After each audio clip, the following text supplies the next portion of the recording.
Well, we specialise in mainly DJ. We work for DJs and producers mainly. So there's a lot of dance music and stuff that you might DJ out in a club, and we basically provide any service we can to help DJ producers and record labels that they work for. For me, it's an important part of the business.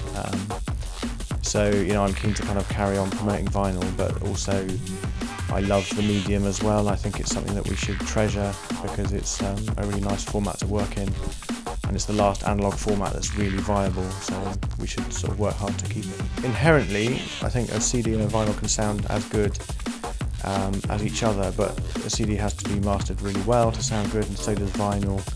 And I think really when it comes down to it, it's personal preference, and my personal preference is vinyl because I think it tends to sound better, but that's usually because it's been mastered better, and there's a lot of CDs out there that haven't been mastered very well, so they don't work as well for me as vinyl.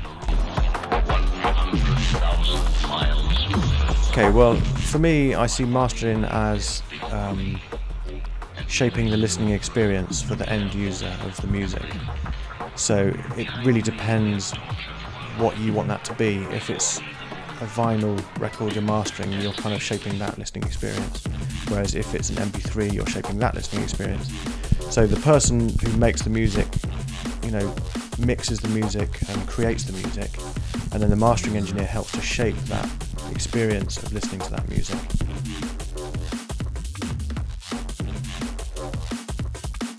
Okay, well the equipment I'm using at the moment starts off with Pyramix, which is the audio workstation. That's where all the digital information is stored essentially, and it plays back and records from there.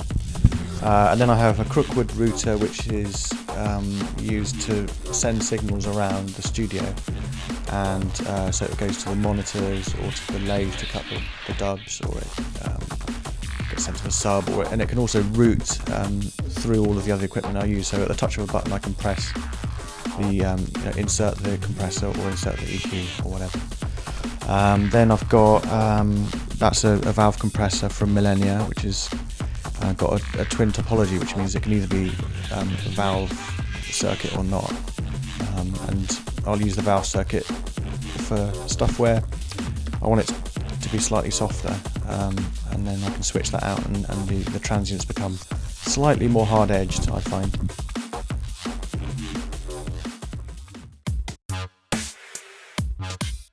Yes and no. If you're not getting someone else to master it and you're putting it up on MySpace or SoundCloud or giving it to your friends on CD, you are mastering it. So it makes sense to get as much information about that process as possible if you're going to do it yourself, and to find out how mastering engineers do it, and to try and do it yourself to the best of your abilities, rather than not thinking about it and just assuming that you can't do it because you're not a mastering engineer. There's an optimum environment for mastering, like a studio like this, but that doesn't mean to say you can't do a good job at home. Well, I'm going to sort of go through some little known tips and tricks that you don't often see people talking about, stuff like parallel compression, and talking about the kind of fundamental things that everyone should know about mastering as well. Stuff like the A-Being, I can demonstrate how I would set that up in a really simple way inside a workstation, and show people how to do equal loudness testing when they're mastering their own stuff, and show the difference between a track before and after it's been mastered, and listen at the same loudness, and also go through stuff like mid-side processing to adjust the stereo width, and something which people often find quite confusing, and look at loudness in terms of average loudness and peak loudness, and how to tell the difference between those two things. Talk about decibels, what do decibels mean, and how different types of decibel measurements are used for assessing loudness.